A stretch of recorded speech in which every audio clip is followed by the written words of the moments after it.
ప్రభునందు ప్రియులారా, వాక్య భాగాన్ని ఒకసారి జ్ఞాపకం చేసుకుందాం. సహజంగా చాలా మంది తల్లిదండ్రులు తమ బిడ్డలతో కొన్ని సందర్భాల్లో ఏమంటారు అంటే కొంచెం మెలకువ కలిగి ఉండమని చెప్పి చెబుతారు. మెలకువగా ఉండండి అని చెబుతారు. ప్రయాణం చేసేటప్పుడు జాగ్రత్తగా, అంటే మెలకువ కలిగి లేకపోతే ఏమవుతుందంటే కొన్ని విషయాల్లో మనం నష్టపోవాల్సి వస్తుంది, లేక మనం చేయవలసిన జర్నీని మించి దాటి ముందుకు వెళ్లాల్సి వస్తుంది. అందుకే ఇప్పుడు పెద్దలు ఏమంటారంటే జర్నీ చేసేటప్పుడు లేక ఏవైనా పనులు చేసేటప్పుడు ఖచ్చితంగా వారు చెప్పేది ఏంటంటే మెలకువగా ఉండండి అనేటటువంటి మాటను ఆయన తెలియచేస్తూ ఉంటాడు. ప్రియులారా, అంటే ప్రకృతి సంబంధమైనటువంటి పరిస్థితుల్లోనూ తీవ్రమైన భూకంపాలు వచ్చేటటువంటి ఆ సమయాల్లోనూ ప్రతి ఒక్కరూ కూడా బద్ధకాన్ని విడిచిపెట్టి మెలకువగా ఉండాలి అనేది దేవుని యొక్క ఉద్దేశం, దేవుని యొక్క ఆలోచన. అందుకే మనం హెబ్రీయులకు రాసిన పత్రికలో గమనించినట్లయితే, హెబ్రీయులకు రాసిన పత్రికలో అపోస్తలుడైన పౌలు గారు 6వ అధ్యాయం 11-12 వచనాలను ఈ విధంగా తెలియజేస్తూ ఉన్నారు. మీరు మందులు కాక విశ్వాసము చేతను ఓర్పు చేతను వాగ్దానములను స్వతంత్రించుకొనొచ్చు వారిని పోలి నడుచుకున్నట్లుగా మీలో ప్రతివాడును మీ నిరీక్షణ పరిపూర్ణమగు నిమిత్తము మీరు ఇది వరకు కనపరిచిన ఆసక్తిని తుదమట్టకు కనపరచవాలని అపేక్షించుచున్నాము. చూడండి, ప్రభునందు ప్రియులారా, మనం చదువుకున్న ఈ లేఖన భాగంలో ఏమని రాయబడిందంటే మీరు మందులు కాక అంటే మందంగా ఉండక అని, అంటే లావుగా ఉండొద్దు, లావుగా ఉండండి అనే ఇలాంటి అర్థాలు ఆలోచించేది ప్రియులారా. అంటే బద్ధకస్తులుగా ఉండటం, లేక సోమరులుగా ఉండటం, లేక నిద్రమత్తు కలిగి ఉండటం, అజాగ్రత్త కలిగి ఉండటం, నిద్రమత్తు కలిగి ఉండటం, బద్ధకస్తులుగా ఉండటం, సోమరులుగా ఉండటం. ఈజీగా అర్థం అవటం కోసం ఈ మాటలు మీకు గుర్తు చేస్తా ఉన్నాను. బద్ధకస్తులుగా ఉండటం, సోమరులుగా ఉండటం అంటే దేవుని యొక్క ఉద్దేశం మీరు మందులు కాక అంటే మీరు బద్ధకస్తులుగా ఉండొద్దు, లేక సోమరులుగా ఉండొద్దు అని చెప్పారు ఆయన అంటా ఉన్నాడు. వ్యవసాయం చేసేటటువంటి రైతు దుక్కి దున్నవలసినటువంటి టైంలో దుక్కి దున్నకపోతే, గట్లు వేయవలసిన టైంలో గట్లు వేయకపోతే, విత్తనాలు చల్లవలసిన టైంలో విత్తనాలు చల్లకపోతే, కలుపుకు మందు కొట్టవలసిన టైంలో మందు కొట్టకపోతే, వరి నాటు వేయవలసిన టైంలో వేయకపోతే, తను పంట కోసే సమయంలో ఆశించిన పంట దిగుబడి చూడలేరు ప్రియులారా. పంట కోసే సమయంలో ఆశించినంత పంట దిగుబడి చూడలేరు. అందుకే జాగ్రత్త కలిగినటువంటి లేక మెలకువగా ఉండే ప్రతి రైతు ఏం చేస్తాడు అని అంటే, ఏ దినాన, ఏ సీజన్లో, ఏ సమయంలో ఏ పని చేయాలో ఆ పని చేస్తా ఉంటారు. ఏ సీజన్లో, ఏ సమయంలో ఏ పని చేయాలో ఆ పని చేయటాన్ని బట్టి ప్రియులారా వారు సమృద్ధి అయినటువంటి మంచి పంట దిగుబడి వారు పొందటాన్ని మనం చూస్తాం. సమృద్ధి అయిన లాభదాయకమైనటువంటి వ్యవసాయపు పంటను వారు అలాంటి రైతులు చూస్తారు ప్రియులారా. అందుకే ప్రభువారు ఏమంటున్నారు అని అంటే, ఈ లోకం కొంతకాలం అనే విషయం అందరికీ తెలుసు. ఒకవేళ ఈ లోకం ఇంకా కొన్ని సంవత్సరాల తరబడి ఉన్నా మన ప్రాణం, మానవుని యొక్క ప్రాణం మానవుని ఎప్పుడు విడిచిపెట్టిందో తెలియదు.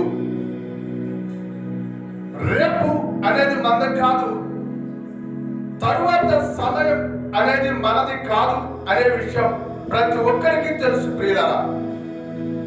తరువాత సమయం మనది కాదు అనే విషయం ప్రతి ఒక్కరికి కూడా తెలుసు.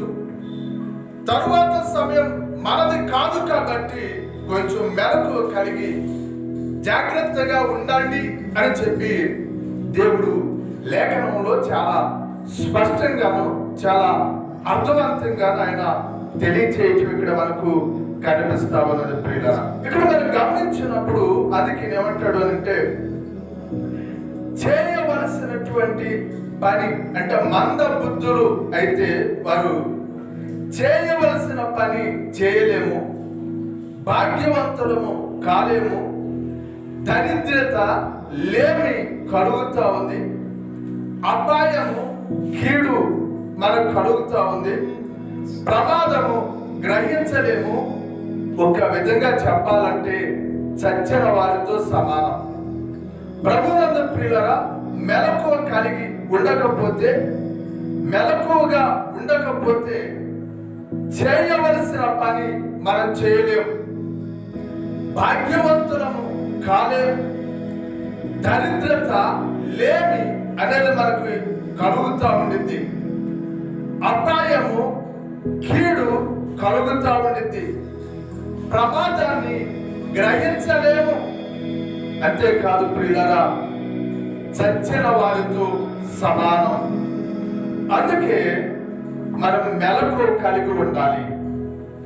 అందుకే ప్రభువు నందు ప్రియులారా మనం మెలకు కలిగి ఉండాలి. అందుకే పరిశుద్ధ గ్రంథమైన బైబిల్లో మొదటి పేతురు పత్రికలో పేతురు గారి ద్వారా దేవుడు మాట్లాడుతూ 4వ అధ్యాయం 7వ వచనంలో ఆయన ఈ విధంగా తెలియజేస్తా ఉన్నారు.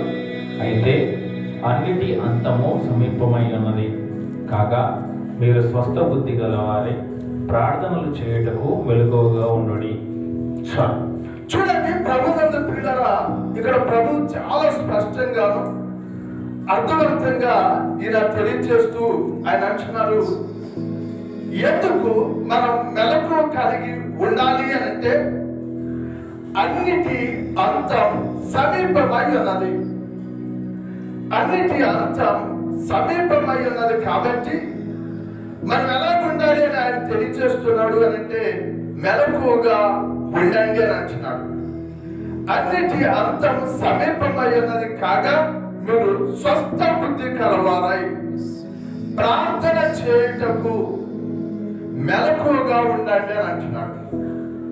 అంటే లాస్ట్ డేస్ ఎప్పుడో మనకు తెలియదు, ఎంత కాలము బ్రతుకుతాము అనే విషయం మనకు తెలియదు. కాబట్టి ప్రభునందు ప్రియులారా, దేవుని పట్ల భయము భక్తి కలిగి దేవుని మందిరానికి వెళుతూ దేవుని వాక్యాన్ని శ్రద్ధగా వింటూ దేవుని వాక్యములకు లోబడుతూ విధేయత చూపుతూ మనం జాగ్రత్తగా ఉండాలి. ఎప్పుడైతే వాక్యాన్ని చదువుతూ దేవుని మందిరానికి వెళుతూ వాక్యానికి లోబడుతూ ఉంటామో అప్పుడు మనకు స్వస్థ బుద్ధి అనేది కలిగింది ప్రియులారా. స్వస్థ బుద్ధి అనేది మనకు కలిగింది. ఆ స్వస్థ బుద్ధితో పాటు మనం ప్రార్థన కూడా చేస్తాం. మనం దేవుని మందిరానికి వెళ్ళకుండా, దేవుని యొక్క వాక్యాన్ని ధ్యానం చేయకుండా, దేవుని వాక్యానికి లోబడకుండా మనం మంచిగానే ఉన్నాము అని అనుకుంటే మనమే మోసం చేసుకున్నట్లే.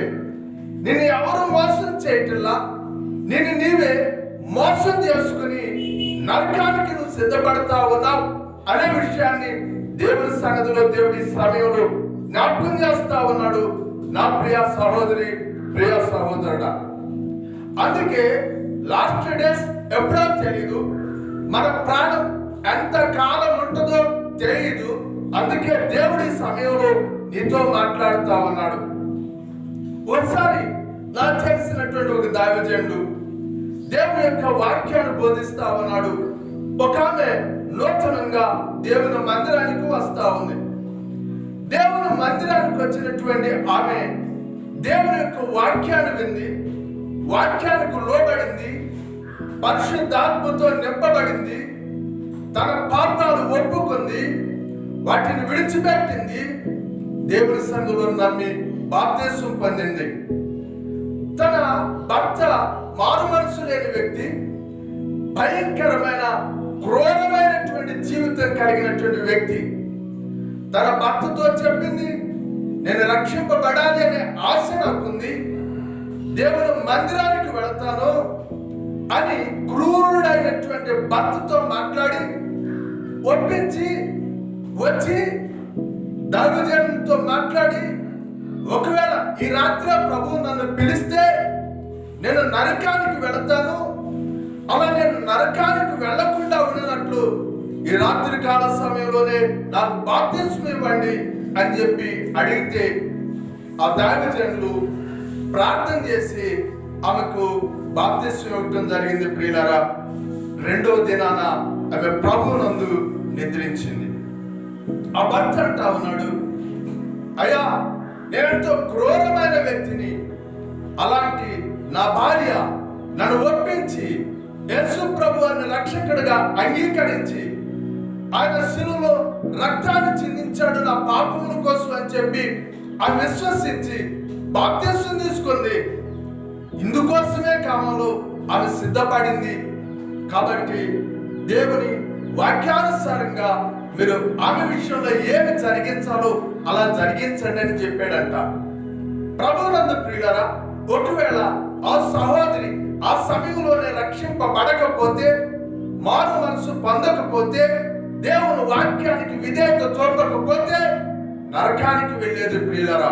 అందుకే దేవుని యొక్క వాక్యం చెబుతా ఉంది, అన్నిటి అంతము సమీపమై ఉన్నది కనుక మెలకు కలిగి జాగ్రత్తగా ఉండండి అని దేవుని వాక్యం తెలియజేస్తూ ఉన్నది. లాస్ట్ డేస్ ఎప్పుడో మనకు తెలియదు, చివరి దినాలు ఎప్పుడో మనకు తెలియదు, ఎప్పుడు ఎలాంటి సమస్యలు వస్తాయో మనకు తెలియవు. అందుకే నా ప్రియ సహోదరి, ప్రియ సహోదరుడా, మెలకు కలిగి ఉన్నట్లయితే ప్రభువునందు విశ్వాసం ఉంచి నమ్మి బాప్తిస్మం పొంది ప్రభువుని వెంబడించాలని ప్రేమపూర్వకంగా ఆహ్వానిస్తా ఉన్నాను. తర్వాత మరొక వచనాన్ని నేను మీకు జ్ఞాపకం చేస్తూ ఉన్నాను ప్రియులారా. ప్రకటన గ్రంథం 2వ అధ్యాయం 27వ వచనంలో ఆయన ఈ విధంగా తెలియజేస్తూ ఉన్నారు, అతడు ఇనుప దండముతో వారిని ఏలును, వారు కుంభరవాణి పాత్రల వల్ల పగులుగొట్టబడుదురు. మరియు అతనికి వేకువ చుక్కనిచ్చేదను, సంఘములతో ఆత్మ చెప్పుచున్న మాట చెవిలో వాడు.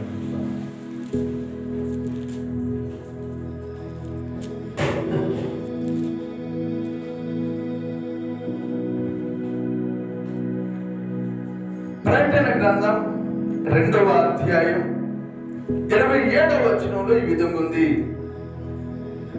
అంతము వరకు నా క్రియలు జాగ్రత్తగా చేయువానికి, అంతము వరకు నా క్రియలు జాగ్రత్తగా చేయువానికి జనుల మీద అధికారం ఇచ్చేదను అని ఆయన తెలియజేస్తున్నారు.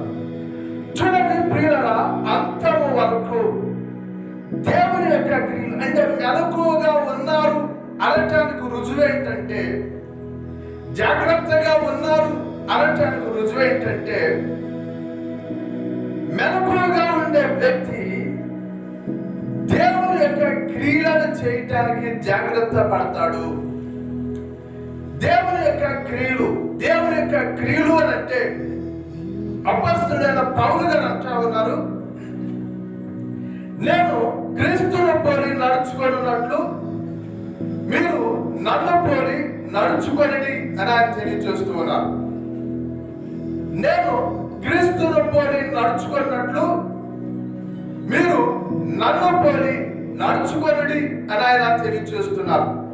కాబట్టి ప్రభువునందు ప్రియులారా, దేవుని క్రియలు అని అంటే ప్రభువైన యేసుక్రీస్తు వారు కొన్ని విషయాల గురించి మనకు నేర్పిస్తూ వచ్చారు. ప్రభువైన యేసుక్రీస్తు వారు కొన్ని జాగ్రత్తలు నేర్పిస్తూ వచ్చారు. ఆయన ప్రేమ, ఆయన సహనం, ఆయన యొక్క దయ, ఆయన యొక్క జాలి, ఆయన యొక్క కరుణ, కనికరాన్ని గురించి అనేక విషయాలు ఆయన బోధిస్తూ వచ్చారు. అనేకమైన విషయాలు ఆయన నేర్పిస్తూ వచ్చారు. అంటే యేసు ప్రభు వారి యొక్క క్రియలు, దేవుని యొక్క క్రియలు ఎవరైతే జాగ్రత్తగా చేస్తారో వారు మెలకువగా ఉన్నట్టు. ఎవరైతే క్రీస్తును అనుసరించి నడుస్తారో, క్రీస్తు మార్గంలో జీవిస్తారో, క్రీస్తు మార్గంలో ప్రవర్తిస్తారో, క్రీస్తు మార్గంలో మాట్లాడుతూ ఉంటారో అట్టి ప్రజలు దేవుని రాజ్యానికి హక్కుదారులు అనే విషయాన్ని ఆయన జ్ఞాపకం చేస్తూ ఉన్నాడు. ప్రియులారా, ఇంకా అంటా ఉన్నాడు, 1 కొరింథీయులకు రాసిన పత్రిక 1వ అధ్యాయం 8వ వచనంలో ఆయన ఈ విధంగా అంటా ఉన్నాడు.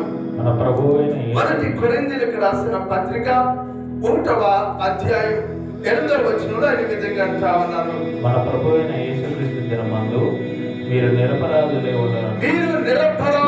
ఉండునట్టు అంతము వరకు ఆయన మిమ్మును స్థిరపరచును. ప్రభువునందు ప్రియులారా, ప్రభువైన యేసుక్రీస్తు వారు ప్రత్యక్షమయ్యేటటువంటి ఆ సమయానికి అంతము వరకు ఆయన మిమ్మును స్థిరపరచునట్లు అంటే ప్రభువు మనలను స్థిరపరచునట్లు ప్రభువునందు ప్రియులారా క్రీస్తునందు సహవాసం కలిగి దేవుని మీద పూర్తి నమ్మకం కలిగి జీవించాలి. ప్రియులారా, ఈ లాస్ట్ డేస్, ఈ చివరి దినాల్లో అన్నిటి అంతము సమీపమై ఉన్నది కనుక ఈ లాస్ట్ డేస్ లో మనం ఎలా ఉండాలో, ఎలా నడుచుకోవాలో దేవుని యొక్క లేఖనములో, దేవుని యొక్క వాక్యములో చాలా స్పష్టంగాను, చాలా అర్థవంతంగా ఆయన తెలియజేస్తూ ఉన్నారు. ఆయన అంటే ఉన్నారు కదా, మిమ్మల్ని స్థిరపరచునట్లు, ఆయన మిమ్మల్ని స్థిరపరచునట్లు, దేవుని యొక్క రాజ్యములోనికి హక్కుదారులుగా చేయనట్లు ఆయన ఏమై ఆలోచిస్తూ ఉన్నారంటే దేవుని వాక్యమునకు పరిపూర్ణంగా లోబడాలి అని, విధేయత చూపాలి అని, ఆయనను నమ్మాలి అని చెప్పి ఆయన ఎదురు చూస్తా ఉన్నాడు. ఆయనతో సహవాసం కలిగి జీవించాలి అని ఆయన ఎదురు చూస్తా ఉన్నాడు. ప్రియులారా, చివరిగా మరొక వచనాన్ని చదువుకుందాం. మత్తయి సువార్త 24వ అధ్యాయం 14వ వచనాన్ని చదువుకుందాం. మత్తయి సువార్త 24వ అధ్యాయం 14వ వచనంలో ఈ విధంగా వ్రాయబడి ఉంది. అంతము వరకు సహించిన వాడు వాడే రక్షింపబడును. మరియు మత్తయి సువార్త 24వ అధ్యాయం 14వ వచనం, మరియు ఈ రాజ్య సువార్త సకల జనులకు సాక్ష్యార్థమై లోకమందంతటను ప్రకటింపబడును. అటు తరువాత అంతము వచ్చును. చూడండి, ప్రభువునందు ప్రియులారా, అంతము వరకు సహించిన వాడే రక్షింపబడును అనే 13వ వచనంలో తెలియజేస్తున్నాడు. అంటే అంతము వరకు అంటే లాస్ట్ డేస్ వరకు, చివరి దినాల వరకు ఎవరైతే సహిస్తూ ఉంటారో, ఆ లాస్ట్ డేస్ వరకు ఎవరైతే దేవుని సన్నిధిలో దేవుని వాక్యం కోసం నమ్మకంగా జీవిస్తూ ఈ లోకంలో వచ్చే శ్రమలు, శోధనలు, సమస్యలు ఎవరైతే సహించి దేవునికి లోబడతారో వారందరూ రక్షింపబడతారు అని చెబుతాను అంటున్నాడు. ఈ రాజ్య సువార్త సకల జనులకు ప్రకటింపబడు వరకు అని అంటున్నాడు. అంటే దేవుని యొక్క రాజ్య సువార్త అంతటా ప్రకటింపబడుతూ అన్నది ప్రకటింపబడింది. ఈ దినాన దేవుని యొక్క రాజ్య సువార్త నీకు ప్రకటింపబడింది. నువ్వు లోబడినా లోబడకపోయినా అంతం అనేది వస్తుంది. నువ్వు లోబడకపోయినా లాస్ట్ టైం ఎప్పుడో తెలియదు. అందుకే నా ప్రియ సహోదరుడా, వాక్యం ద్వారా ఈ దినాన దేవుడు నీతో మాట్లాడుతా ఉన్నాడు. ప్రభు ఈ దినాన నాతోనే మాట్లాడుతూ ఉన్నాడు అని నువ్వు విశ్వసించి, నువ్వు నమ్మి అంగీకరించి, ప్రభువా నీవు పరలోకాన్ని విడిచి మనుష్య కుమారునిగా ఈ లోకానికి వచ్చి నా పాపముల కొరకు సిలువలో రక్తాన్ని చిందించావు. మీరు సిలువలో కాచిన రక్తం ద్వారా నా పాపాన్ని కడిగి శుద్ధి చేసి నన్ను రక్షించి నేను మెలకు కలిగి జీవించగలిగినట్లు సహాయం చేయమని నువ్వు ప్రార్థిస్తే ప్రభు ఇప్పుడే నీకు సహాయం చేయడానికి సిద్ధంగా ఉన్నాడు. కాబట్టి ఇప్పుడే ప్రార్థించాలని మీకు మరోసారి తెలియజేస్తూ నా మాటలు ముగిస్తా ఉన్నాను. దేవుడి కొద్ది మాటలు దీవించి ఆశీర్వదించునుగాక. ఆమేన్.